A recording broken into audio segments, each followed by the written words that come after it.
आउनु पर्यो अनि डान्स गर्दाखेरि तालमा ताल मिलाउँदा खुट्टालाई मजा आउनु पर्यो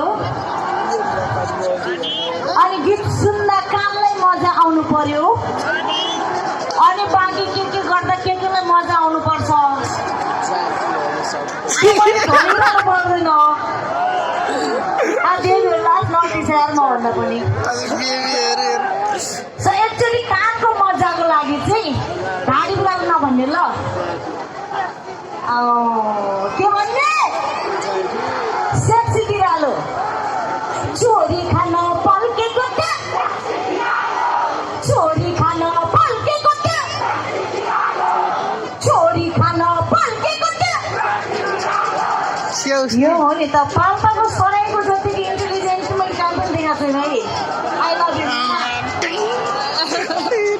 फ्याक्ट नम्बर 5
Understand, babes?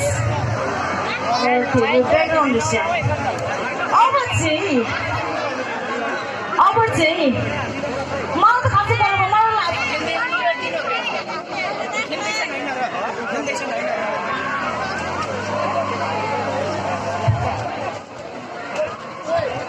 मलाई त फरक पर्दैन म त कन्न फुलाउने मात्र तिम्रो टेबल बसेर सेक्स गरिरहेको मलाई मतलब लाग्दैन होइन किनकि म एकदम स्ट्रङ छु कि मलाई दुःखसँग डर लाग्दैन मलाई डरसँग डर लाग्दैन मलाई लाजसँग डर लाग्दैन मलाई जिन्दगीमा एउटै कुराको मात्र डर लाग्छ कि मलाई जन्माउने आमालाई गुमाउन नपरोस् मलाई एउटा कुराको डर लाग्छ है मैले मेरो आफ्नो आफन्तलाई दुःखमा देख्नु नपरोस् मेरो आफ्नो मान्छेहरू किडनी फेल भएर कलेज सकेर अस्पतालमा छटपटाइरहेको हेर्नु नपरोस् मलाई त्यति कुरासँग मात्रै डर लाग्छ सोल्टी तिमीहरू फुल्लाउ किस खाऊ त्यहाँ के गरेर मलाई आई रियली डोन्ट केयर ओ पसिनाले अनुहारको भित्र क्या हो झन् सोल्टीलाई एकदम मेकअप गरेर पसिनाले मेकअपै ठिक लाग्छ छ तर मेकअप ठिकै केही छैन सोल्टीले अनुहार त हेर्दैन सोल्टीले केटीको अनुहारै हेर्दैन मैले देखिरहेको चौकमा बसेर सिगरेट तानेर आउँछ केटाहरू होइन केटी टक टक टक टक हिँड्यो भने यस्तो चाक हेरेर बस्छ कि आइलो त्यसैले मेकअप बिग्रे पनि नराम्रो भए पनि मतलब छैन अब चाहिँ एउटा दिन चाहिँ म खास दिदी उठ्नु भएको थियो डान्स गर्नलाई कहाँ जानुभयो मेरो प्यारी दिदी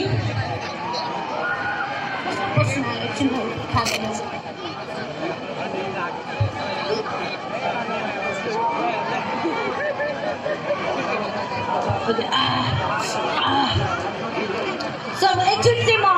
एकैछिनमा सोल्टीहरूलाई ब्रेक दिएको चाहिँ होइन मैले चाहिँ दिदी बहिनीहरूको लागि एउटा झ्याउरी गीत गाउन चाहन्छु सुर्खेत बुलबुले जान्न नाचौँला झ्याम्रेको तालैमा नाचौँला माडलको तालैमा यो गीतमा चाहिँ सोल्टीहरूले चाहिँ नेपाली स्टाइलमा उठेपछि हान्नुपर्छ हामी